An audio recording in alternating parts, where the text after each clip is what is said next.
everyone, welcome to my channel. If you're new, my name is Nicole. If you're old, welcome back. And today is episode 6 now of the evolution of beauty, the 1970s. So I do, 70s inspired clothing has been coming and going, making a resurgence. It's still present in our tunics and bell sleeves, which I wear a lot, or patterns. So the 70s was a little all over the place, really, fashion history wise. The Vietnam War was still going on until 1975, and I believe after that was a big inflation of prices and no gas and everything else going on. And then the Apollo 13 accident happened. There were still desegregation issues, still, draft resistance and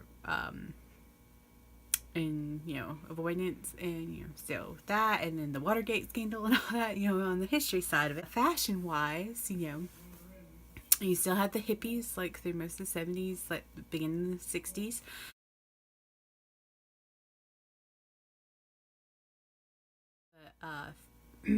And the clothing went a little more away from mod, still stayed with the patterns, but there's a lot more earth tones and still some brighter colors.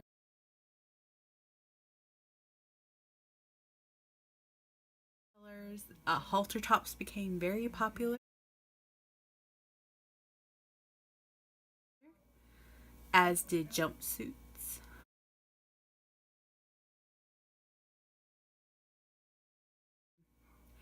And then you also saw, the Farrah Fawcett hair, which was the classic in the 70s due to, Charlie's Angel show. There's a lot of, like, the classic TV shows were in the 70s. I think Dukes of Hazzard, things like that going on.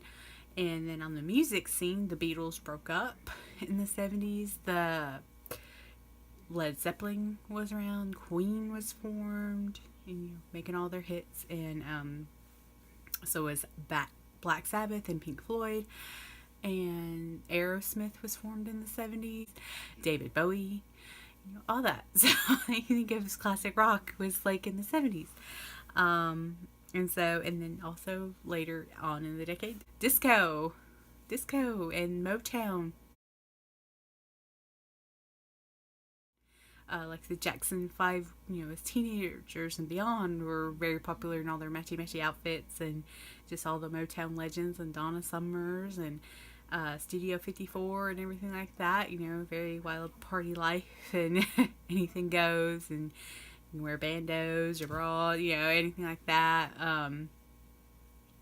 As in things in crop tops and very low revealing stuff. Cher, around the time she broken up with Sonny by then, or in this early frame. And so I also saw a resurgence of like the Native American jewelry, like the squash necklaces, which I don't have one, but turquoise had become big, and I think that was mainly due to Cher, or like Cher had a big hand in that, being Native American herself, and she started wearing it.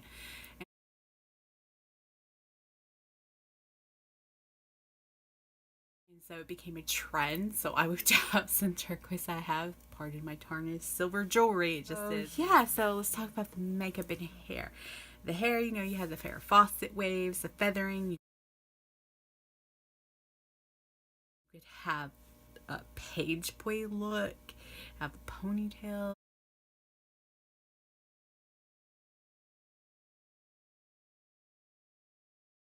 Weird ponytails. You have braids, like a couple of braids in your long, supposedly straight hair, wavy hair, whatever.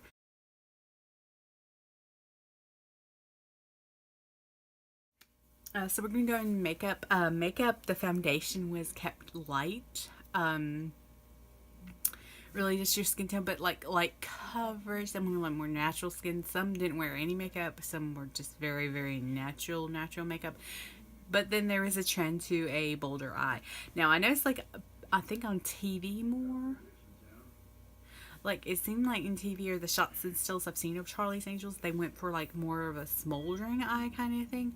But anything you saw in print, anything that was sold, party nightlife, they wore pastels. And also, anyway, but back to foundation. So it was like light coverage, more skin light, which is a different trend, less matte. They didn't want matte, they wanted glowing skin. Unfortunately, I don't think I have a glowing powder, so I went with a glowing primer. I'm going with a BB cream. Now it is a matte BB cream. We're gonna see how it goes.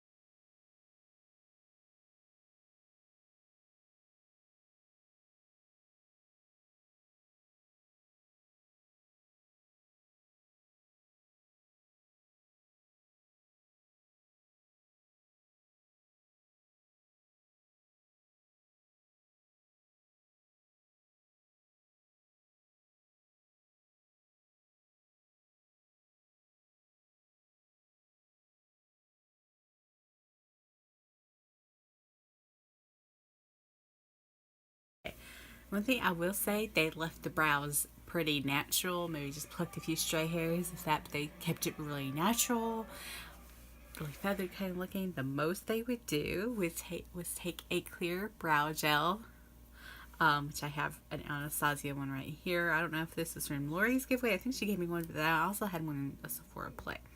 So we're just gonna use it because hey, I have a clear brow gel for once, which never happens. But they used clear. It was called clear mascara. You know, same difference. I don't know if they really had a specific brow gel, but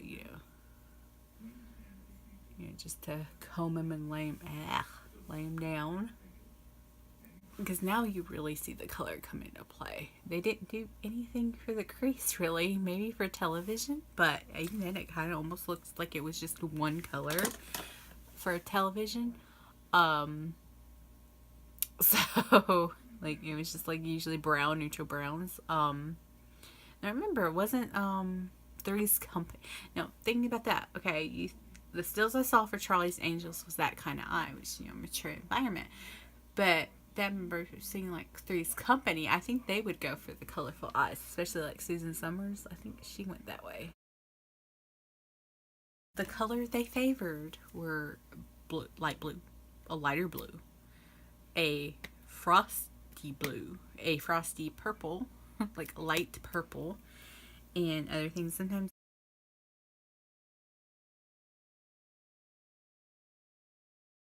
you saw like a more darker neutral. I saw like a glossy look. So like I've got a couple choices in my Pinky Rose Bright Lights palette. Because they like shimmer. They would put shimmer from here to there.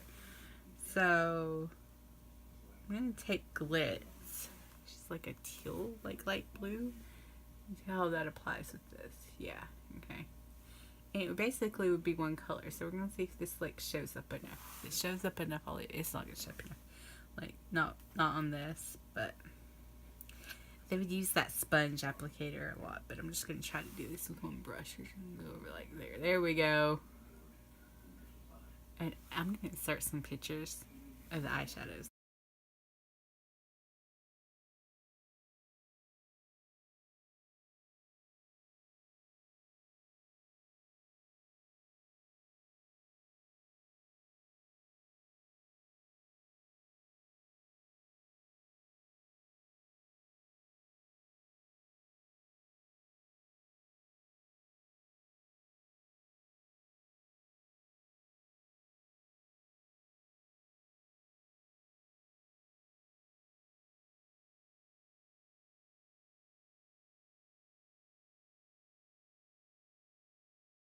I feel a little Mamie-ish, but I'm serious. That's what they did. Until like later with the disco era, I think in like Cher especially, I think she always had a wing liner or a crazy wing Egyptian thing happening with her eyeballs. Um, but as I saw, I didn't really see a presence of liner, and I even saw something that was mostly focused on mascara again. So that's what we're going to do.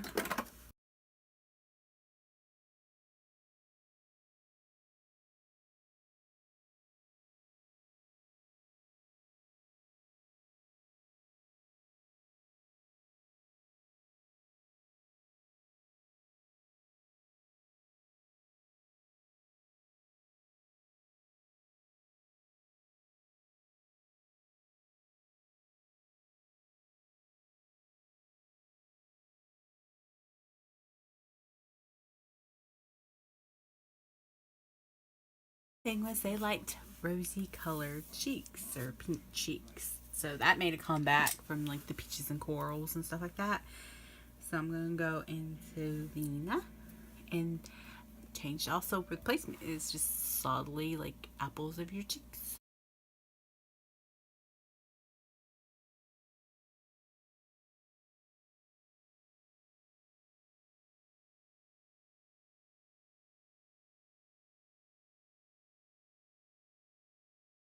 Next thing is they loved to bronze, not contour, bronze to look tan. Take this, we're going to go into Angle, which is the new princess. Then we're going to go above the contour, and they pretty much swept this across their entire face. See what I mean? Like everywhere.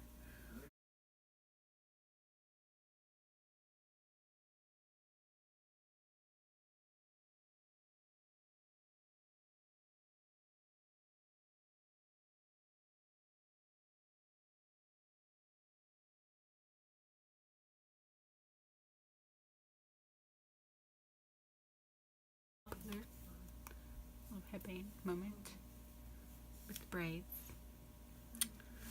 Though a lot of them were more, they were the more like Native American style beading, and you know, a little bit more fancier than this one. You know, but still a braid. So or sometimes it was their hair. Go into these two on this LA Splash palette. They actually used at the top of your cheeky. It wasn't really a matte lip nowadays. It was a gloss, and it could be clear. It could be a pink, a pinky nude, to a coral, like a very peachy pink coral, or any of those like a pink frost lipstick, things of that nature. I might double team this. I think this will go. Because it almost looks like a frost.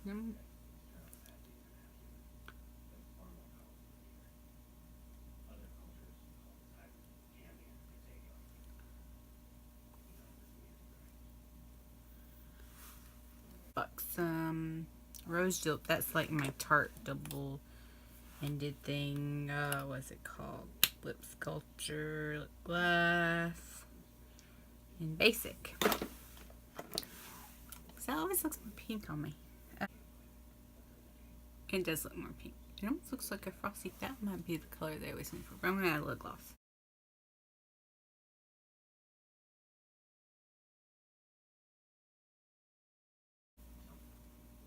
I think that made like the perfect baby pink, really. Okay, that one works. Another coat of mascara.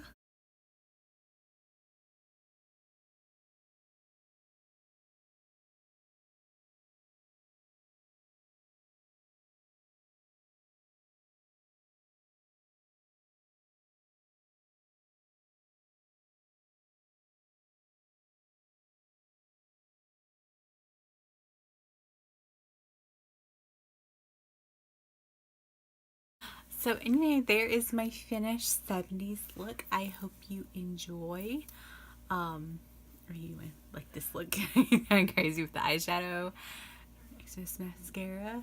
But I think it goes. You went all natural on this look too. So anyway, I did this with my homegirls. So please check them out below. It's Summer, Amy, and Sarah listed down below. So thank you for watching. Like and subscribe. Toodles!